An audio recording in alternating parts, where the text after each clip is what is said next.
Comme vous le savez, c'est un programme de travail 2025 avec, moins, d'appels à projets. C'est pour ça qu'on a regroupé, les présentations, en tout cas pour moi. Et donc, petite présentation quand même, même si, peut-être que certains étaient présents hier, au webinaire de présentation générale. Donc, les points de contact nationaux, santé, en France, bah, nous sommes une équipe de 4 personnes coordonnées par Vania Rosas, et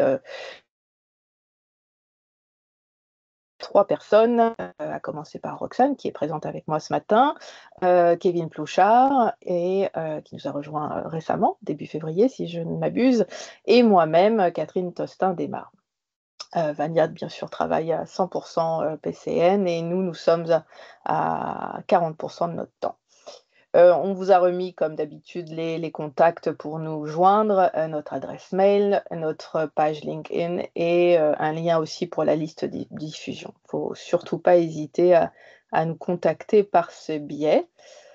Alors, pour rentrer dans le vif du sujet, mais de rester quand même somme toute un peu macro, juste, un mini résumé parce que là aussi ça a été abordé plus longuement, à la session, d'hier.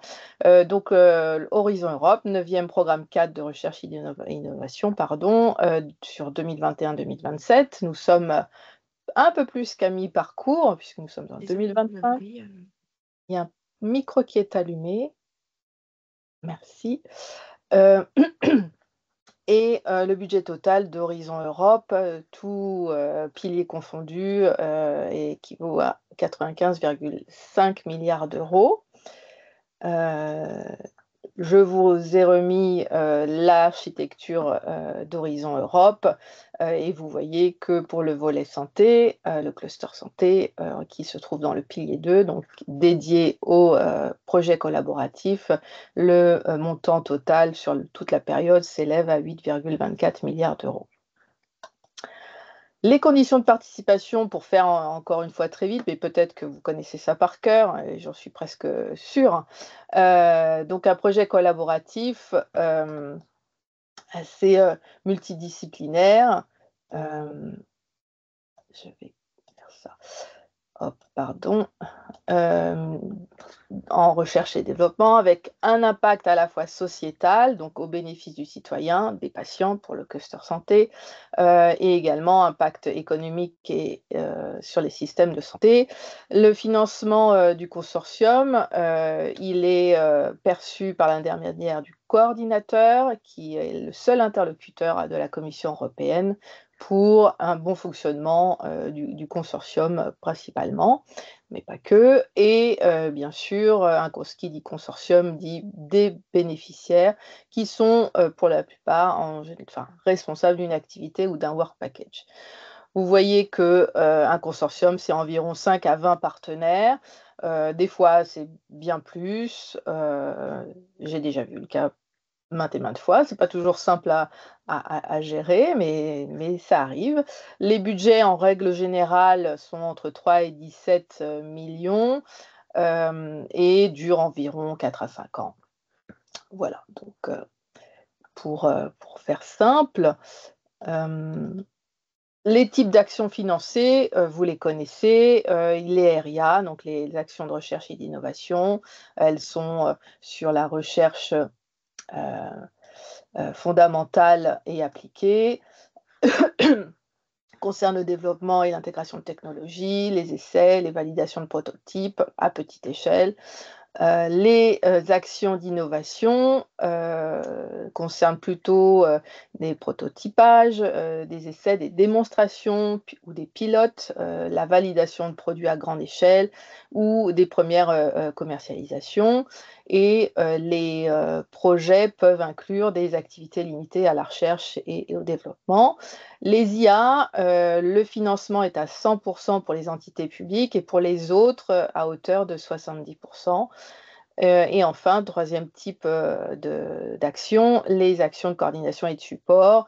Elles sont plus là pour des études de design, pour les nouvelles infrastructures, des activités complémentaires au planning stratégique, concernent de la mise en réseau, de la coordination entre programmes de différents pays.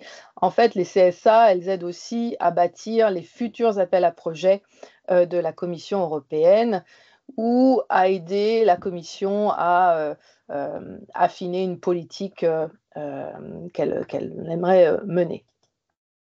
Et là, les CSA sont financés à 100%. Pardon. Alors, à travers tout ça, les coûts directs, ce sont les coûts de personnel, permanents et non permanents. Vous pouvez financer de la sous-traitance, des autres coûts comme les déplacements, les missions. Les équipements, alors pas l'équipement en tant que tel, mais l'amortissement de ces équipements, et également des services, l'achat de consommables ou autres catégories de coûts. Plus ce qu'on appelle des coûts indirects, donc c'est un taux forfaitaire de 25% sur les coûts directs, sauf la sous-traitance, ce n'est pas compris dans le calcul. Voilà. Et puis, pour rentrer un petit peu plus dans le vif du sujet, là aussi, ça a été abordé hier par ma collègue Vania sur la structure d'un appel à projet. C'est toujours important de connaître comment est structuré un appel à projet. On part de sa destination, donc le chapitre dans lequel l'appel à projet se trouve, qui a deux éléments importants, on va le voir plus tard. L'objectif de la destination, pardon, la description donc, de cette destination avec l'état des lieux et les objectifs à atteindre, et les impacts qui sont attendus. Il y a en général une liste d'impacts en lien avec le plan stratégique de la Commission européenne, d'Horizon Europe, que les propositions dans l'ensemble des topics doivent y contribuer. Alors, qui dit impact attendu dit long terme. Puis après est listé dans le programme de travail les différents topics, donc les différents intitulés des appels à projets, et à chaque fois il y a un découpage identique, l'objectif de l'appel à projet, donc du topic, donc sa description avec un état des lieux et des objectifs à atteindre, des résultats attendus de ces projets soumis. Et là, on est plus sur du court moyen terme et un périmètre d'action des propositions soumises dans le cadre de cet appel à projet. Et bien sûr, c'est décliné de la même façon pour d'autres appels à projet qui se retrouveraient dans la destination considérée. Pour attaquer mes sujets ce matin, donc la première destination que je vais évoquer, c'est la destination 1. Alors vous verrez que dans le programme de travail, on parle plus de 1, 2, 3, 4, 5, 6, mais bon, ça reste les mêmes. Il y a des petits mots qui se sont glissés, pas sur toutes les destinations, hein, dans le wording. Donc je pense notamment à la destination 4, mais j'y reviendrai. Donc la destination 1, rester en bonne santé dans une société qui change rapidement. Donc ces objectifs, donc l'appel à projet, enfin cette destination est là pour répondre à des orientations stratégiques. Donc là, je vais beaucoup parler jargon politique de la Commission européenne, parce que en fait, c'est important aussi pour la Commission de savoir que quand vous répondez à un appel à projet, vous avez compris les attendus politiques de la Commission. Donc oui, il y a un projet de recherche, mais il y a un cadre politique et il faut montrer dans la proposition que vous faites que vous avez compris ce cadre et pourquoi la Commission européenne met en avant ce cadre. Donc là, pour la destination 1, elle répond à la transition numérique et à une autre orientation stratégique, à une Europe plus résiliente, compétitive, inclusive et démocratique. Et ça se trouve dans le plan stratégique 2025-2027, d'Horizon Europe, bien sûr. Là, l'accent, il va être mis sur l'amélioration de la qualité de vie, de l'autonomie, l'autonomisation des personnes ayant des déficiences intellectuelles et l'accompagnement fait par leur famille, et notamment grâce à des solutions médicales, technologiques et numériques innovantes. Donc ça induit des approches complètes et personnalisées pour la promotion de leur santé, la prévention des maladies et des soins intégrés. Et il est important aussi de noter que cette orientation va aborder l'habilitation et la réhabilitation des déficiences qui n'ont pas encore été financées dans le cadre du cluster santé d'Horizon Europe. Donc pour ce qui est, toujours dans le chapitre, destination, si je puis dire, donc les impacts attendus. Alors j'ai essayé de regrouper, par, topologie d'acteurs, si je puis dire. Alors pour les citoyens, je ne vais pas tout lire, mais, vous voyez que l'idée derrière, c'est d'adopter, des styles de vie, plus sains, et des comportements, faire des choix, plus favorables à la santé, maintenir, une activité indépendante et active plus longtemps et saine, bien sûr en réduisant les fardeaux des maladies, euh, inclus à tout âge et pour tout type, à chaque stage, enfin, étape, si je puis dire, euh, vulnérable de la vie. Euh, Vraiment impliquer aussi, pardon, heu les citoyens, pour, mettre en place, quelque chose d'effectif et de plus efficace, enfin qui soit acteur, de leur bien-être et de leur santé à la fois physique et mentale. Les enfants et les adolescents sont également, impliqués, notamment pour, monitorer une meilleure manière et de manager, leur santé, physique, sociale et mentale. La société, bah, là aussi, hein, qu'elle bénéficie hem, de ces fardeaux qui sont réduits en matière d'économie et de la santé. Voilà, donc une mise en avant, des citoyens participer à cette destination et pour les politiques en santé, eh bien, c'est aussi des actions, de promotion en matière de santé, de prévention des maladies, heu, autour de la connaissance, enfin basées sur la connaissance, basées sur la population, et quelque chose, voilà, encore une fois, pour réduire les inégalités en matière de santé. Hem Et là, donc destination 1, une destination, un seul appel à projet pour 2025. Celui-ci, concerne, l'amélioration de la qualité de vie des personnes avec atteinte de, déficience intellectuelle, et la qualité de vie de ces personnes, mais aussi de leurs familles. Là, nous sommes dans un appel à projet en 2 étapes. Donc la 1re étape, c'est, 16 septembre et la deuxième 16 avril 2026. Ce que j'ai pas précisé en introduction, c'est que là, ce qu'on expose, mais ce qui vous a été dit aussi hier, si vous étiez déjà là, hem, les appels à projets, nous sommes qu'à une étape de pré-publication. Normalement, la publication officielle est imminente, elle devait intervenir à la mi-mai, on est quasiment à la mi-mai, et ils seront, sur le site de la commission, à partir du 22 mai, enfin en tout cas ouverts à partir du 22 mai. Voilà, parenthèse fermée mais importante, c'est bien sûr une action de recherche et d'innovation et grosso modo, le budget attendu par projet, s'élève entre 6 et 8 et la commission attend de financer environ 5 projets, mais vous savez que c'est pas forcément exactement ce chiffre, mais est attendu d'être financé 5 projets. En tout cas, c'est comme ça que c'est indiqué dans le texte de l'appel à projet. L'objectif de cet appel à projet ou topic, donc c'est explorer, des solutions pour améliorer la qualité de vie, ça c'est important, des personnes ayant des déficiences intellectuelles, ainsi que la qualité de vie de leur famille, en abordant divers aspects tels que médicaux, technologiques, et numériques et social. Prévenir l'aggravation de ces déficiences et renforcer l'autonomie des personnes concernées, donc quelque chose de vraiment centré sur l'humain. Sur les résultats attendus, de ce call.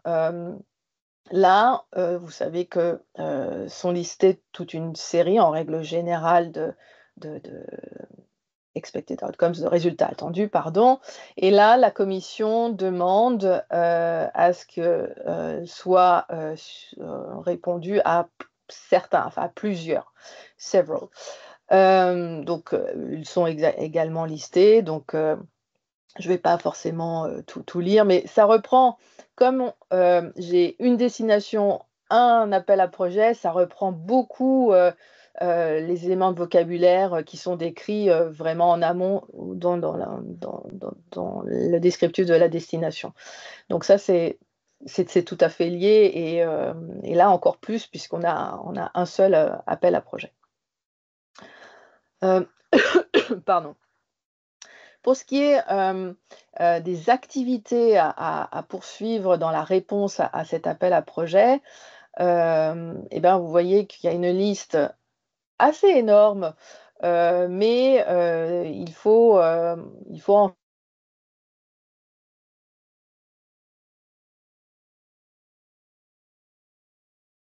voilà, il faut choisir. Si vous voulez faire tout, vous pouvez faire tout ce qui enfin, en tout cas, suivre tout ce qui est indiqué là, mais bon, en règle générale, je pense que c'est pas vraiment le cas, mais en prendre, je crois qu'il y en a, 7 ou 8 qui sont listés, peut-être que 3-4 est déjà bien. Enfin, ça, c'est à discuter entre, vous et votre consortium en construction. Je vous épargne la lecture, mais si vous voulez, on pourra y revenir ultérieurement. Pour ce qui est des spécificités de cet appel à projet, il est important d'associer les sciences humaines et sociales, les différentes disciplines, en tout cas qui iraient le mieux dans la réponse aux appels à projets. Je sais que pour certaines équipes, c'est pas toujours évident, parce que les liens sont pas forcément créés avec d'autres chercheurs en SHS.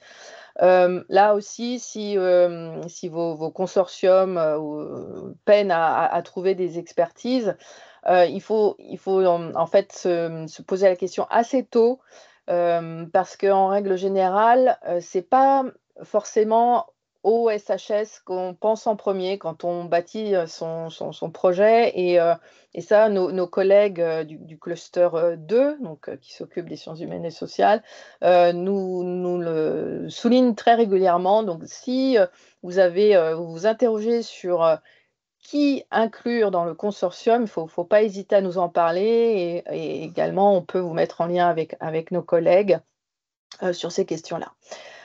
Et ça, c'est un 10. Enfin, là, je fais cet aparté-là maintenant, mais ça va être le cas sur les autres appels à projets que je vais présenter, hormis peut-être le dernier, et encore que non, je ne suis pas sûre. En tout cas, mes appels à projets aujourd'hui mettent en avant vraiment l'implication des SHS.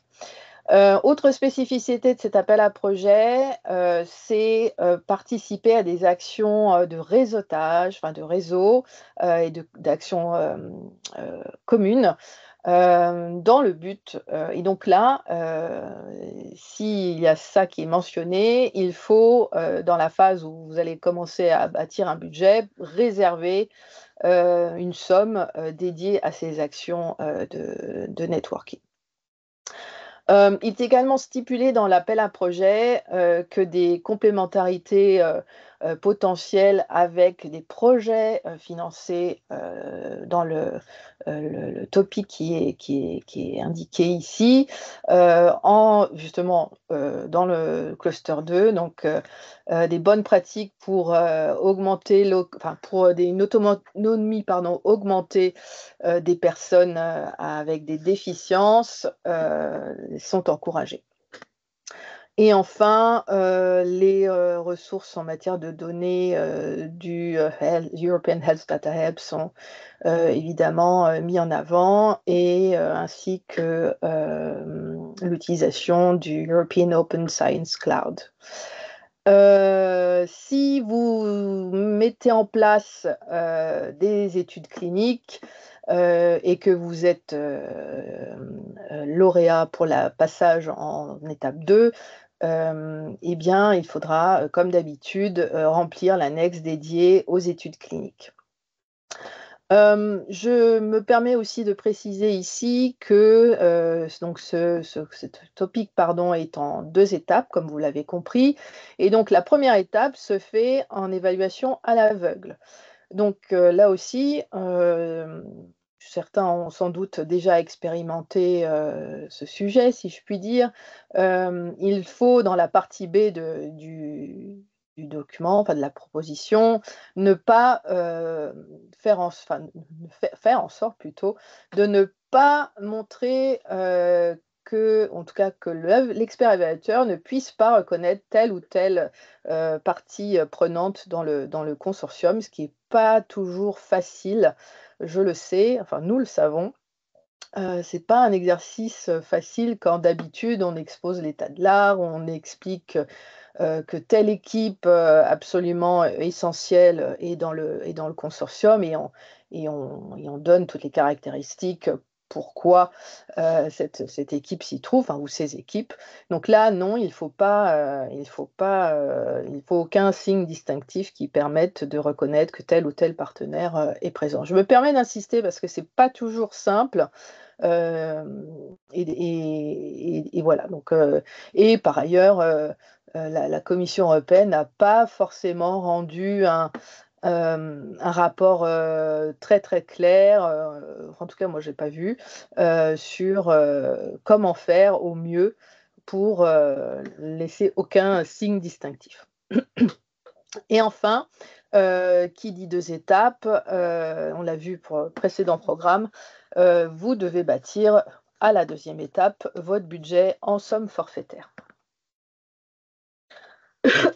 Pardon. Alors le contexte politique, là aussi, c'est des choses que vous retrouvez, dans le texte de l'appel à projet lui-même, mais j'ai aussi remis des éléments qu'on trouve, dans la description de la destination, et pour, les partenaires à inclure, bien sûr, la liste n'est pas exhaustive, mais je me suis permise de vous les laisser, indiquer. Donc, évidemment, les patients, atteints de déficience intellectuelle, enfin, en tout cas, associations ou l'implication eux-mêmes, les familles, il y a peut-être des associations de patients, des associations de familles, des aidants qui peuvent être inclus, les experts en SHS, je l'ai évoqué tout à l'heure. Hem, Pourquoi pas aussi, les, décideurs politiques, puisque il y a une part quand même, pour améliorer la qualité de vie, et donc peut-être faire changer certaines règles, et donc peut-être que les décideurs politiques sont les bienvenus. Alors je vais passer vite et je m'en excuse platement, je n'ai pas eu le temps et aussi eu un souci technique, pour, vous mettre, parce que on le fait à chaque fois, des exemples précis de projets européens, qui ont pu voir le jour dans les précédents programmes de travail. C'est quelque chose que je vais ajouter, juste avant de mettre le replay en ligne. Donc vous aurez des exemples pour, chaque, appel à projet, que je présente aujourd'hui. Donc je m'en excuse, enfin je vous prie de m'en excuser, mais voilà, un souci, m'a contraint à cela, à la page blanche presque. Hem, Passons à la deuxième destination, la destination 2, donc vivre et travailler dans un environnement favorable à la santé. Voilà, alors l'objectif, de la destination, elle est décrite ici. On est aussi, sur, l'orientation stratégique, de la transition verte, donc qui vise à promouvoir des pratiques durables et respectueuses de l'environnement, et l'orientation stratégique, une Europe plus résiliente, compétitive, inclusive et démocratique. Donc là, on est au niveau de la planification stratégique, encore une fois, hein, on est, voilà, en cascade, si je puis dire, mais c'est toujours important de remettre en perspective cela. Et cette destination, elle va se concentrer sur, les impacts sanitaires des expositions à la pollution et à la dégradation de l'environnement dans les milieux de vie et de travail. Les résultats soutiendront les politiques environnementales et sanitaires de l'Union européenne. Voilà, ainsi que des cadres politiques globaux tels que le pacte vert pour l'Europe, la stratégie pour la durabilité dans le domaine des produits chimiques, le plan d'action pour une pollution zéro, etc., etc. Voilà, là, vous sont listés très clairement les cadres politiques qui doivent être maîtrisés dans la réponse à l'appel à projet. Et les collaborations avec d'autres clusters d'Horizon Europe est encouragée, notamment dans les domaines tels que l'agriculture, l'alimentation, l'environnement, climat, biodiversité, mobilité, sécurité, aménagement urbain et inclusion sociale. Donc c'est très large, si je puis dire. En tout cas, la collaboration, est, incitée et assez large et somme toute logique.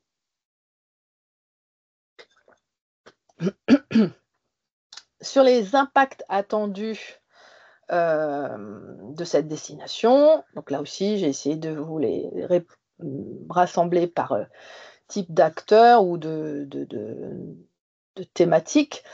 Euh, Vous devez, ce qui est indiqué dans la description de la destination, il faut répondre à un ceux-là, pas obligé d'être sur tous les différents bullet points, si je puis dire, que j'ai listés ici. Mais encore une fois, une implication importante, des citoyens dans leur compréhension d'un environnement complexe et des questions de santé. Sur l'environnement, hem là aussi, là, vous ai réinsisté l'idée, de l'environnement de vie et de travail, dans les villes européennes et les régions, pour être en meilleure santé, pour que ce soit plus inclusif, plus, sain et résilient et durable. Voilà, tout un tas de mots-clés qu'on retrouve assez régulièrement. Et sur les politiques, de santé, les décideurs politiques et les régulateurs doivent être conscients, et bien informés des facteurs de risque environnementaux, socio-économiques et heu, occupationnels, les risques, liés au travail. Voilà et enfin, les politiques, en matière de santé, les pratiques au niveau de l'Union, en matière environnementale, sociétale et économique, doivent être encore durables, encore une fois, et basées sur des preuves scientifiques, solides. Donc là, cette fois-ci, 2 appels à projets pour cette destination 2. Le premier appel à projet, alors tous les 2 sont en 2 étapes, donc 16 septembre 2025 et 16 avril 2026. Tous les 2 sont en RIA, donc action de recherche et d'innovation. Pour le premier, l'impact de la pollution, sur le développement et la progression des maladies, et des ordres, du cerveau. Le premier donc, le budget par projet, il est attendu à entre 6 et 7 millions d'euros. Ce qui est entre parenthèses est bien sûr, l'enveloppe totale, sur, cette ligne d'appel et la commission prévoit, mais c'est indicatif, de financer 6 projets et pour, ce qui est de deuxième appel à projet, on est sur un montant un peu plus important, 7-8 millions d'euros, toujours 40 millions et prévoit donc, de financer potentiellement 5 projets. Voilà. Alors, concernant le premier appel à projet, l'objectif, est d'étudier l'impact de la pollution environnementale, que ce soit la pollution, de l'air, de l'eau et du sol et des sols, pardon, sur le développement des maladies neurologiques et neurodéveloppementales, en particulier celles affectant les populations vulnérables. Et qui dit vulnérables, notamment les enfants, les personnes âgées, les travailleurs exposés, et les habitants, des zones polluées. Pour ce qui est, des, résultats attendus, là, la commission demande, à ce que, oui, vous répondiez à quasiment tout, ce qui est listé ici. Donc c'est toujours, ça c'est des questions qu'on nous pose très régulièrement, que choisir, qui laisser tomber, si je puis dire? Donc voilà, c'est quasiment tout, donc peut-être que c'est 3 sur 4 des expected outcomes, c'est une discussion, encore une fois à avoir, avec vos partenaires, ou nous interroger, mais bon, c'est vraiment au sein du consortium que cela se décide. C'est vraiment dépendant de ce que vous voulez, mettre en avant et la manière dont vous voulez répondre à l'appel à projet.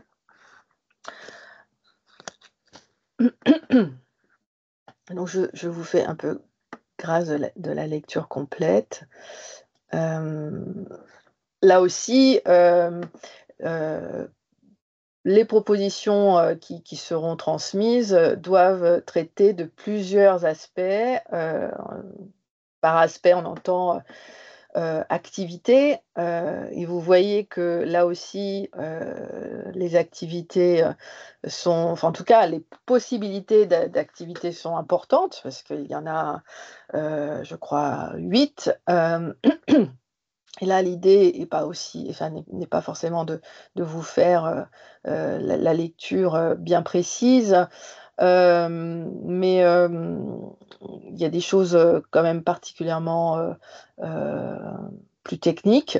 Je par exemple, développer ou valider, des modèles, in vivo, in silico, in vitro, des instruments, des méthodes, prendre avantage, de méthodes, fonctionnelles ou enfin il y a, des choses voilà bien précises qui sont listées. J'avoue que sur les destinations, là, il y a un certain nombre de enfin, destinations et appels à projets, il y a vraiment, pas mal de détails. On a des fois des appels à projets qui sont nettement moins détaillés que ça, donc ça peut être un avantage parce qu'on se sent guidé, ou un désavantage parce que trop d'infos, on ne sait plus où aller. Moi, j'aime plutôt quand c'est, assez détaillé, de la sorte. Voilà, je vais passer rapidement. Sur les spécificités, liées à cet appel à projet, hem, il est conseillé, si c'est, pertinent, d'utiliser des méthodes, je me permets d'insister parce que c'est juste une petite phrase, je sais que c'est pas toujours, évident, mais d'utiliser des méthodes expérimentales qui n'ont pas recours, aux animaux vivants dans les enfin dans les tests. Hem, voilà, il faut voir si c'est pertinent et surtout, faisable. L'effet de la nutrition sur, la santé mentale, ne doit pas être un focus, principal parce que, ça a été couvert, c'est couvert par un autre, topic du cluster 6. Donc il faut, alors ça c'est délicat parce que, bon, il faut peut-être aller voir le texte de ce topic en question. Hem, Aller discuter avec des équipes qui répondent, à ce topic, précisément, c'est pas si simple que ça, voire quasiment pas évident, puisque chacun travaille, dans son propre, secteur, si je puis dire. Il faut aussi avoir en tête des développements d'actions sous ce qu'on appelle l'approche portefeuille. Enfin, il faut regarder plutôt, pardon.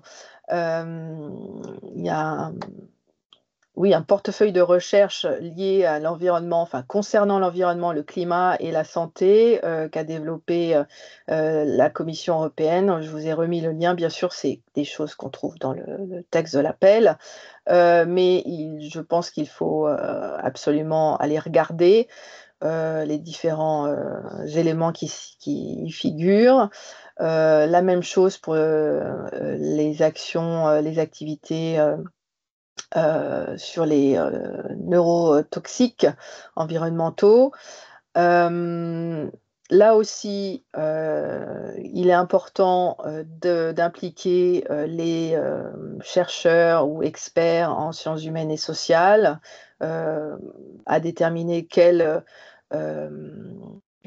discipline, est la plus appropriée en fonction du sujet que vous voulez développer. Hem Il y a aussi, la nécessité de se connecter à des infrastructures de recherche. Là aussi, si vous vous posez des questions, on a des collègues, qui s'occupent, des infrastructures de recherche européennes et si vous avez besoin d'être mis en connexion parce que vous vous interrogez sur des questions bien précises, on peut vous mettre en relation. Mais voilà, donc c'est important dans la réponse à cet appel à projet de regarder, quelle infrastructure précise, peut être mis dans le consortium. Il est également, indiqué l'implication, du centre de recherche, conjoint de la Commission européenne, le, JRC, et notamment, avec sa plateforme, commune sur les, produits chimiques. J'ai indiqué aussi, parce que c'est dans le texte, je n'invente rien, la nécessité ou vraiment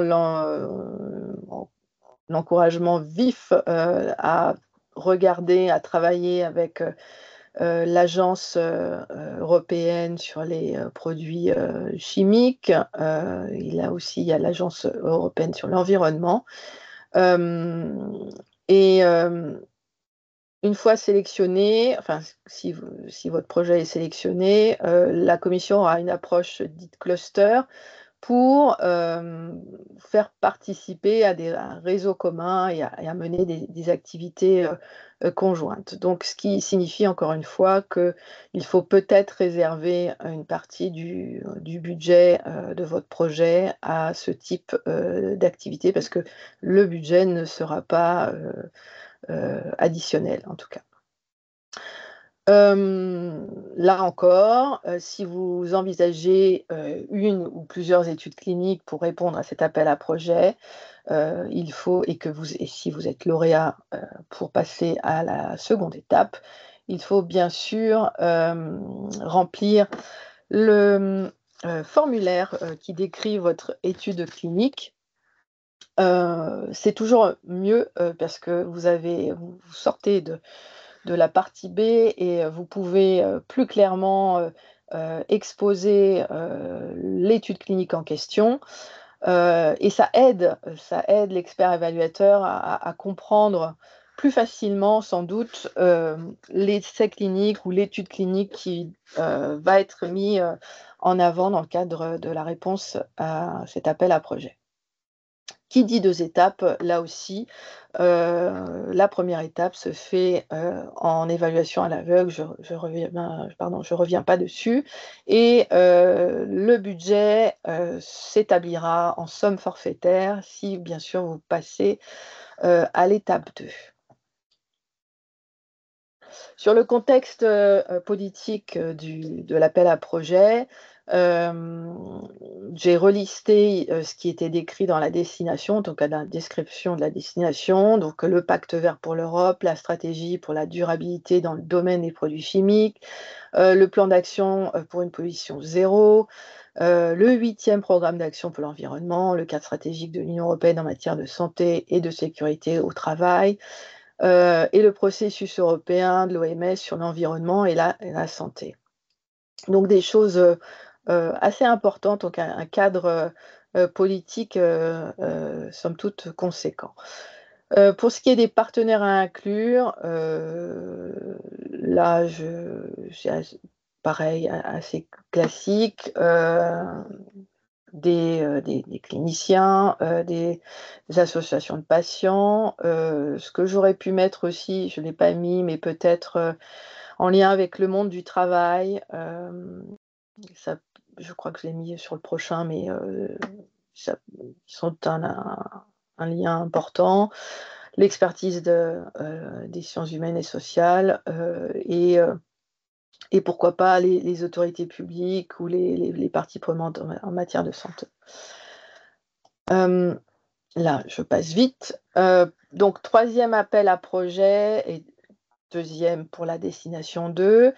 Avancer la connaissance sur les impacts des micro et nanoplastiques sur la santé humaine. Je ne reviens pas sur les dates de soumission, je les ai indiquées tout à l'heure. L'objectif du topic, c'est renforcer les preuves scientifiques sur les impacts des micro et nanoplastiques sur la santé humaine, donc, en prenant en compte les environnements de vie et de travail et les différentes voies d'exposition, comme l'inhalation, l'indigestion, le contact thermique. Pour ce qui est des résultats attendus, là aussi, vous devez choisir quasiment tous, most of the following. Donc là, concernant les politiques en santé environnementale, donc pour réduire cette exposition, la communauté des autorités publiques et les autorités publiques et la communauté scientifique doivent avoir accès aux données dites FAIR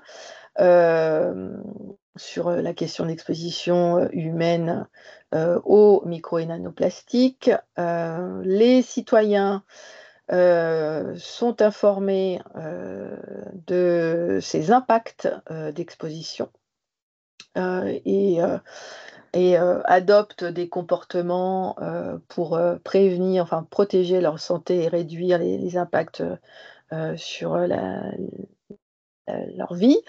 L'industrie soutient, enfin est soutenue dans l'évaluation de ces produits, enfin de la sécurité de ces produits et de leur durabilité.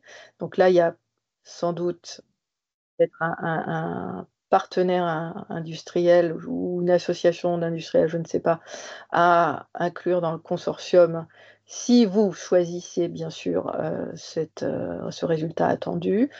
Voilà, et les 2 derniers sont toujours sur la connaissance et enfin les gaps majeurs de connaissances pour comprendre les impacts sur la santé de toujours ces expositions de micro et nanoplastiques. Et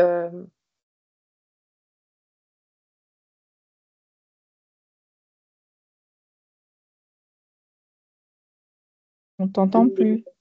ah, là Quelquefois, vous m'entendez? Il y a eu peut-être une coupure.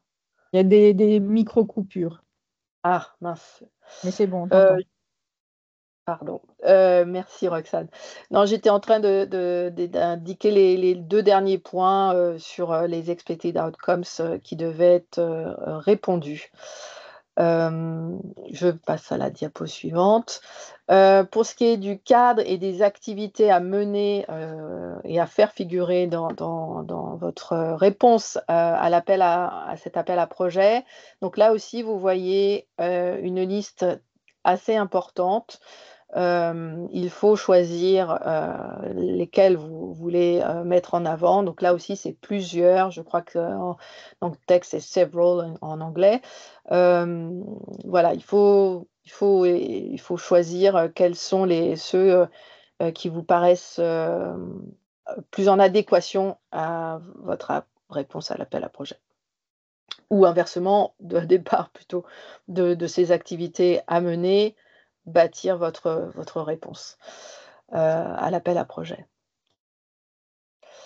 Ça, c'était la suite. Vous voyez, c'est assez important. Je pense que la commission, enfin, en tout cas de ce que j'ai vu moi de mes appels à projets, la liste des activités à mener, en tout cas proposées, est très importante quand, la commission veut que vous en choisissiez quelques-uns. C'est et donc du coup, c'est très détaillé, mais je pense que le choix est pas toujours si évident que ça. Sur les spécificités, là aussi, si c'est pertinent encore une fois, hein, s'il y a possibilité, d'expérimenter des méthodes n'utilisant pas, d'animaux vivants, c'est conseillé, en tout cas encouragé. Le recours, aux experts en sciences sociales et humaines est, également, conseillé, vivement conseillé. Se rapprocher, du, centre de recherche, conjoint, enfin en tout cas les impliquer, prévoir de les impliquer, c'est également conseillé. Je suis pas entrée dans le détail sur les précédents appels parce que cette demande était déjà faite. Hem, En règle générale, c'est une fois que vous êtes lauréat que, la commission fait le rapprochement entre votre consortium et le JRC. Mais peut-être que vous avez envie d'en savoir plus il y a peut-être des liens à faire. Dans ces cas-là, revenez vers nous et au sein des PCN, pas nous, PCN Santé, mais les PCN France, on a quelqu'un qui, est en relation directe avec, le JRC et ça peut être utile d'avoir, une discussion à ce sujet-là. Voilà, là aussi, se mettre en lien avec des infrastructures de recherche, est conseillé. Voilà et puis, de même, se rapprocher, pour ce qui est du monitoring, des, incluant, des datas de monitoring, humain. Là aussi, il y a lien à faire avec la plateforme de, IPGEM, qui dépend, du JRC, et des liens également avec l'Agence, des produits, chimiques européens et de l'Agence européenne, sur l'environnement. Là aussi, si, vous êtes sélectionné, il y aura une approche, dite cluster, et des actions de networking à prévoir. Hem, pour ce qui est du ah oui, j'ai mis autrement, pardon. Je suis toujours en deuxième étape, même constat. Évaluation à l'aveugle, et pour la deuxième étape, si vous y allez bien sûr et je vous le souhaite, un budget en somme forfaitaire à prévoir.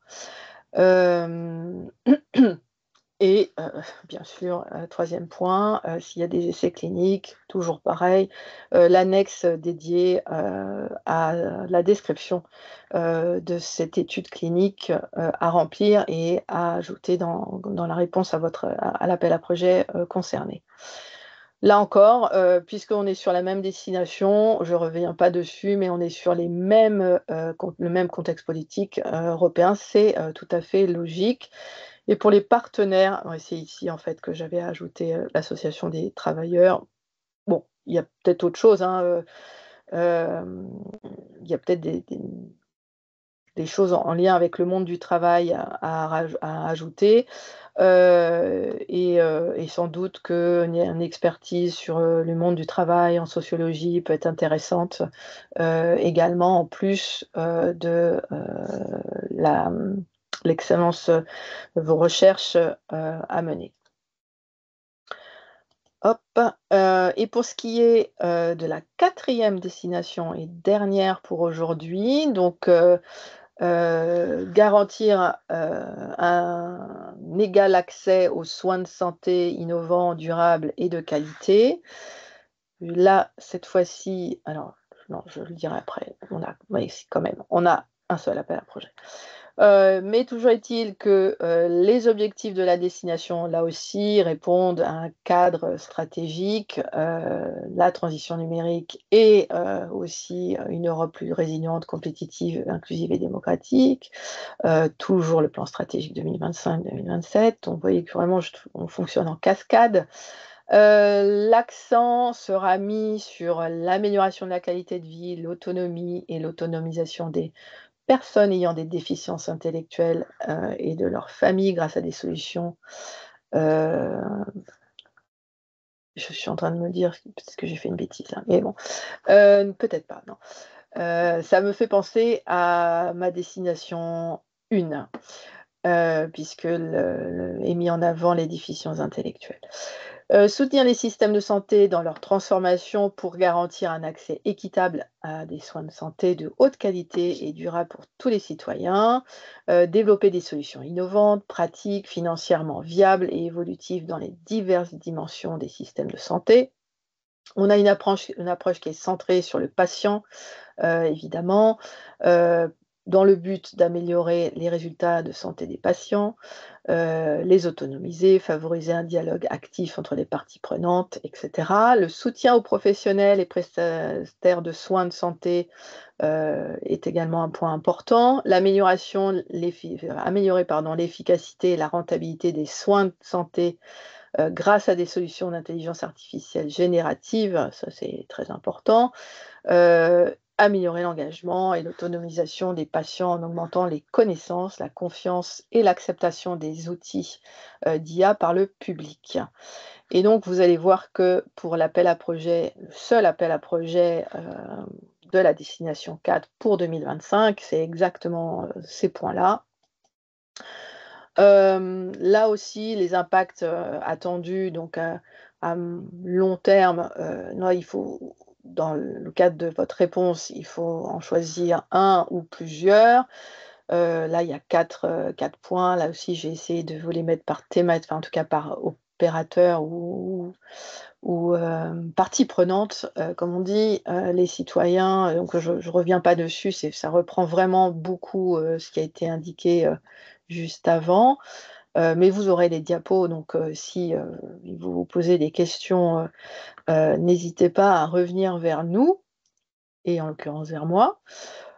Donc un seul appel à projet, donc c'est vraiment développer des solutions, des applications utilisant l'intelligence artificielle générative pour les soins. Une seule étape, 16 septembre cette fois-ci, un budget par projet 15 à 20 millions d'euros. L'enveloppe totale pour ce topic est de 40. Donc vous voyez que la commission s'attend à financer potentiellement 2 projets. Donc c'est quand même des volumes, un volume assez important pour le projet en question. L'objectif du topic, développement de solutions d'assistants virtuels basés sur l'IA générative, je viens de le dire, pour aider les professionnels de santé à exploiter les données de santé multimodales, à améliorer les résultats cliniques et soutenir la résilience, la durabilité et l'efficacité des systèmes de soins. Sur les résultats attendus, cette fois-ci, vous devez répondre à l'ensemble des résultats attendus qui sont listés ci-dessous. Si vous ne répondez pas à l'ensemble de ces expected outcomes, de ces résultats attendus, c'est autant de points en moins dans l'évaluation de votre projet. Donc il faut vraiment, j'insiste sur le fait de répondre à tous ces éléments. Et là aussi, sur les activités à mettre en place, donc il y en a 4, mais il faut répondre à l'ensemble de ces activités. Donc je ne reviens pas, ça reprend ce que j'ai listé sur la destination. Et je crois que comme le temps avance, je ne rentre pas forcément dans le détail. Sur les spécificités, alors est indiqué qu'il faut exploiter des synergies potentielles avec des projets qui ont été financés dans l'appel à projet du Cluster 4 en 2021, si je lis bien, donc c'est le topic, mais j'aurais dû vous mettre l'intitulé, ça aurait été plus intelligent. Bon, il faut aller voir, mais ça je le referai quand je vous compléterai les différents projets. Et aussi aller voir des projets qui ont été financés dans d'autres, pas dans d'autres clusters d'Horizon Europe, c'est peut-être une coquille de ma part, mais si vous avez la possibilité de regarder les projets qui ont été financés dans le cadre de Digital Europe, il y a des liens quand même peut-être intéressants et pertinents à faire. Il y a aussi est listé, en tout cas proposé, la création, enfin créer des liens avec des partenariats européens type RDRA.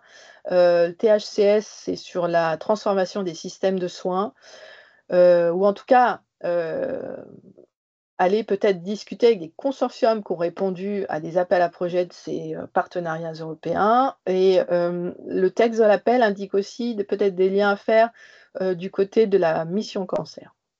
Mais elle n'exclut pas, puisqu'il y a, si vous avez d'autres idées de liens comme ça à faire avec des partenariats européens, il faut pas hésiter, bien sûr, en restant sur la même thématique.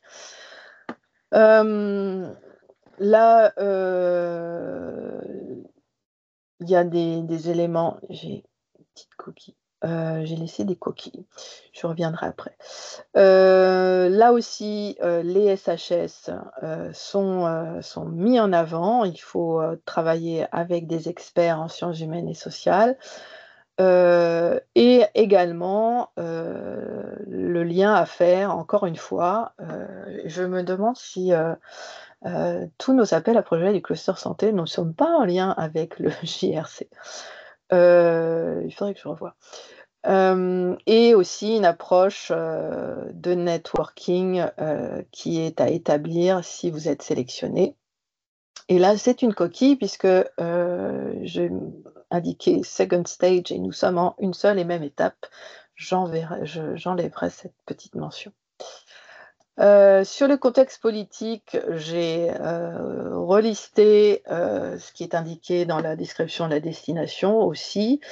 C'est assez conséquent, il faut pas hésiter à aller voir, parce que le contexte est riche, hein, si je puis dire. Sur les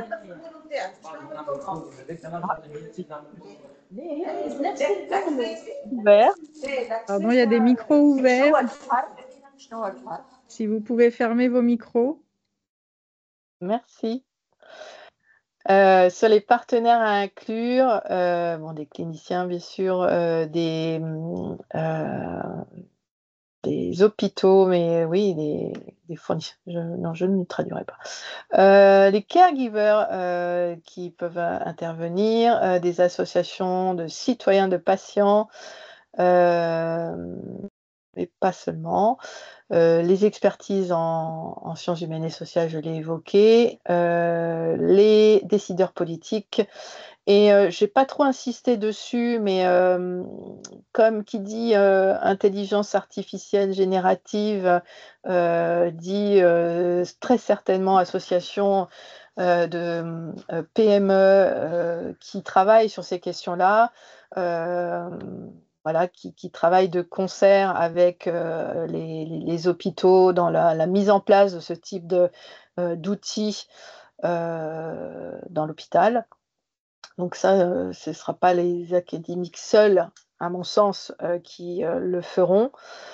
et est également conseillé des synergies avec des actions du programme santé EU for Health, voilà, sur ces questions de protéger les personnes dans l'Union européenne contre les menaces graves transfrontalières pour la santé.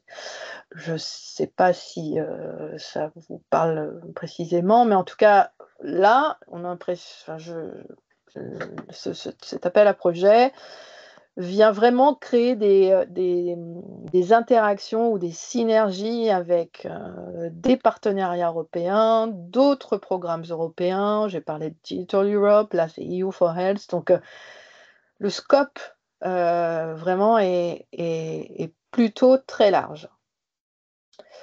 Là aussi, je vous ferai un complément quand ce sera publié en replay. Et pour faire très rapide, quelques mots sur l'aide au montage. Alors pour ce qui est des entreprises qui seraient impliquées, il y a un dispositif qui est mis en avant par la BPI pour vous aider à monter un consortium. Alors soit en tant que coordinateur, mais vous pouvez être aussi aidé quand vous êtes juste bénéficiaire.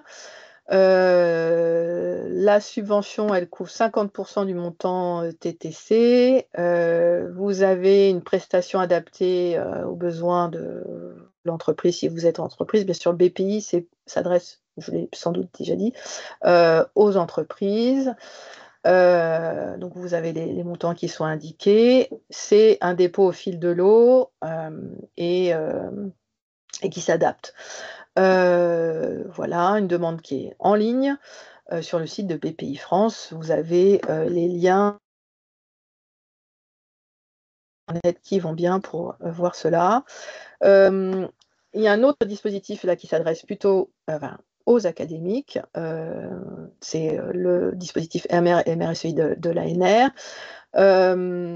Là, malheureusement, alors je l'ai laissé, mais c'est un petit peu délicat au regard de la date de soumission, puisque la soumission pour la plupart, en tout cas étape 1 et une seule étape, c'est au 16 septembre. Voilà, mais si vous n'êtes pas au fait de ce dispositif, au moins ça vous donne l'information sur le montant. Alors évidemment, là, c'est uniquement pour des partenaires académiques qui se positionneraient en tant que coordinateurs. Bon, je ne rentre pas plus que ça dans le détail parce que la date de soumission n'est pas forcément optimale, voire pas du tout, pour nos appels. Malheureusement,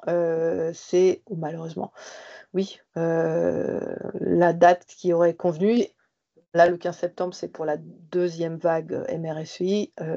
On a eu, pour la vague 1, qui était, je crois, début février, un certain nombre de propositions qui ont été soumises en vue justement de déposer au 16 septembre 2025.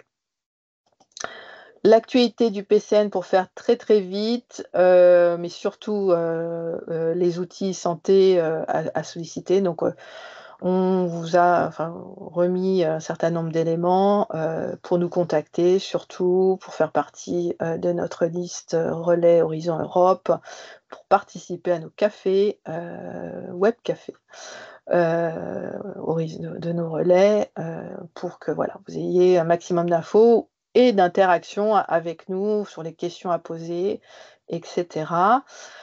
Je crois que j'en ai fini. Donc s'il y a des questions, n'hésitez pas. Pour le moment, moi, je ne vois pas de questions dans le chat. Attends, je ferme le chat et je le rouvre au cas où. Non, pour le moment, il n'y a pas encore de questions. Eh ben, c'est très bien. S'il y avait quelque chose que je voulais ajouter et j'ai oublié, je ne sais plus. Il y avait un élément que je voulais indiquer.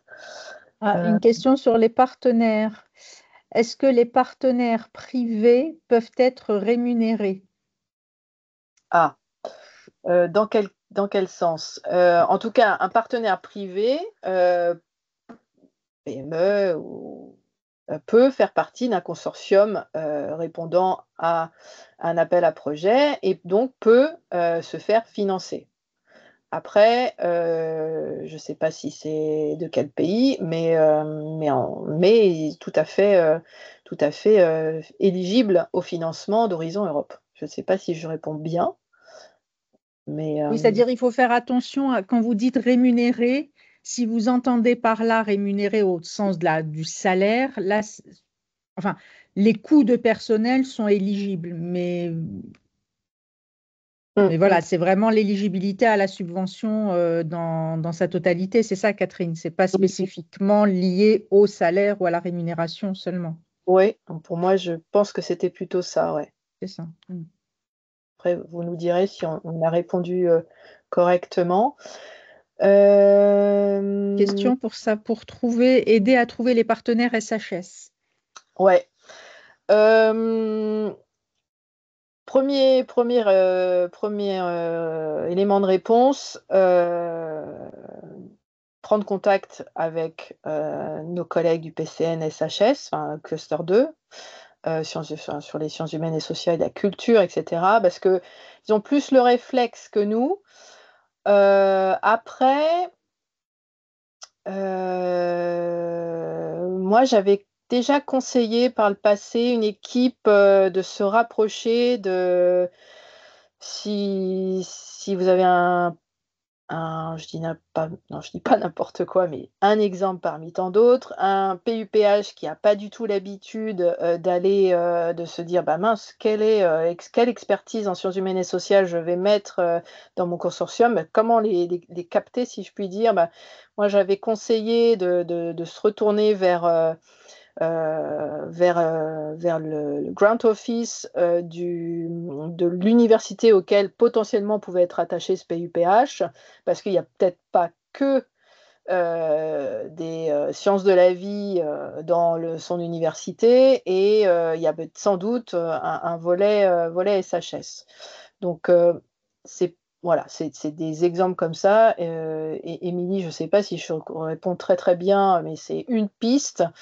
En tout cas, peut-être que la mise en relation avec le cluster SHS est peut-être la mieux. Oui, Émilie. en effet. Merci. Merci beaucoup, Catherine, pour l'analyse des appels à projets et puis ta réponse. En effet, c'était. Alors, on a une concept note, etc. Le souci, c'est que on souhaiterait, enfin, sur le consortium avec lequel je travaille, on souhaiterait plutôt avoir un partenaire SHS hors France. Ah oui. Donc voilà, donc c'est pour ça, est-ce que le PCN-SHS peut nous aider là-dessus ou est-ce qu'il faut contacter directement les PCN SHS des pays concernés par l'étude ou pas ou voilà. Alors, il y a peut-être, ils ont peut-être comme nous on est membre d'un projet européen Oui. enfin, une CSA, hein. Mhm. Euh, on est membre d'une CSA, donc d'un réseau européen sur le cluster santé, mais il me semble aussi, mais oui, c'est même sûr, si, si, si, si, il y a une CSA des PCN SHS. Le nom m'échappe, mais je pourrais te le redonner. Et sinon, mes collègues Bon, PC peuvent le faire aussi. bon. Ben, je vais les contacter alors. Très Ouais, bien. Merci beaucoup, Catherine. de rien. Et merci, Roxane, aussi. Voilà. Alors, j'ai un peu lâché le fil des questions. Alors, je vais te dire, où est-ce qu'on s'était? Donc, les partenaires rémunération, SHS. Est-ce qu'il y a des candidats sur la plastique, sur le projet plastique? Alors, c'est ça, il y a un appel nanoplastique. Oui. Est-ce qu'il y a des candidats? Vous voulez dire, est-ce on a connaissance de candidats potentiels? C'est ça, John? Je ne sais pas, Oui. Catherine, oui, c'est difficile. En fait, on ne connaît pas forcément. Ouais. Catherine, si tu... Oui, dans les phases de montage comme ça, nous, on a une très faible visibilité sur tous les consortiums qui sont en train de se monter. Donc, et en général, c'est pas toujours évident. On y arrive, c'est pas quand vous avez par exemple, enfin, je vais détourner un peu ma réponse, mais, par exemple, si vous cherchez une expertise précise, nous, on peut, aussi élargir le scope et vous cherchez une expertise, un partenaire bien précis, européen. Nous, on peut faire circuler, encore une fois, auprès de notre réseau des PCN santé, une recherche de partenaires sur quelque chose de bien précis. Mais maintenant, mettre en relation, précisément, tel acteur, c'est jamais très évident parce qu'il faut aussi que les personnes acceptent. En général, c'est assez confidentiel, hein, cette phase, donc c'est à voir et c'est à discuter ça. J'espère avoir à peu près répondu. Ouais, ouais. Merci. Alors, il y avait une question à laquelle je me suis permise de répondre dans le chat, Catherine, sur la destination 1. Effectivement, elle cible le topic, cible les déficiences intellectuelles, si vous Ah oui, parlez du... Voilà. oui, Improving the quality of life of persons with intellectual disabilities. Si j'ai bien compris votre question, hein. oui, Voilà, et donc, ce que j'ai pas mentionné dans ma présentation, c'est que vous avez, aussi, dans le texte de l'appel, il y a des notes de bas de page où, vraiment les déficiences intellectuelles sont citées. Enfin, il faut aller voir, il y a une je l'ai description. intégré aussi. OK, Je lui ai donné, oui. super. Donc, oui, non, c'est assez précis pour le coup. Mm. Ensuite, je n'ai pas pu assister au webinaire général. Oui, vous aurez accès à tous les enregistrements sur le même lien. Catherine, c'est sur le même lien que le lien d'inscription.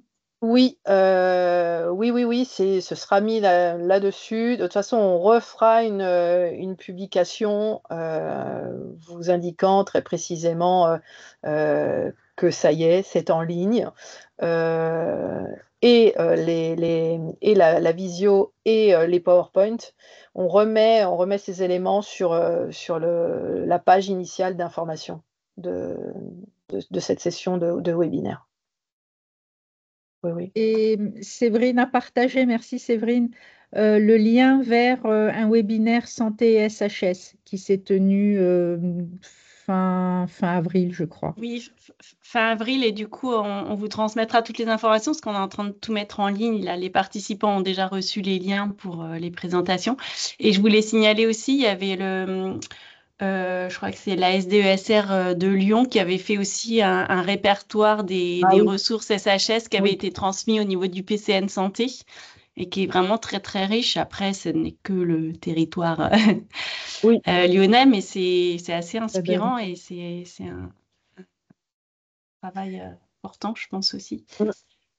Oui, tu fais bien de le rappeler. On verra, Catherine, je ne sais pas comment on pourra faire, enfin, on verra comment on peut peut-être, je ne sais pas, sur cette page-là des webinaires, mettre, ou bien dans nos présentations, mettre les liens vers ces ressources. ouais, peut-être On que trouvera oui, la bonne manière. ouais, on va peut-être mettre dans nos PowerPoint, respectifs, je pense. Ce sera peut-être le mieux. Mais oui, oui, merci Séverine, effectivement, c'était, fort intéressant. Moi, je réinsiste, hein, mais ça nous est toujours dit par nos collègues SHS, ne n'impliquez pas au dernier moment les experts SHS. Parce que je pense aussi, il faut qu'ils trouvent, leur place, ça se construit pas, voilà, des expertises qui sont un peu différentes, mais totalement complémentaires, ça se monte pas, sur un coin de table en un quart d'heure. Voilà, donc c'est important. Donc je relais et je crois que ma collègue Margot Buridan l'avait dit à ce webinaire SHS Santé, de ne pas les associer au dernier moment. Voilà, y a-t-il d'autres questions? Non. Enfin, encore une fois, peut-être que là, il y a pas des éléments comme ça qui vous sautent aux yeux, mais n'hésitez pas à revenir vers moi sur ces appels à projets plus précisément. On est là à votre disposition, donc peut-être que vous avez déjà commencé ardemment à monter des potentiels consortia sur ces questions. Donc, on est aussi intéressés, hein, si vous voulez bien faire partager vos potentielles candidatures, ça nous intéresse. Toujours intéressant de voir comment la communauté scientifique française se positionne. Voilà. Eh bien, je vous remercie. Je vais peaufiner mon PowerPoint et puis je vous dis à bientôt et merci.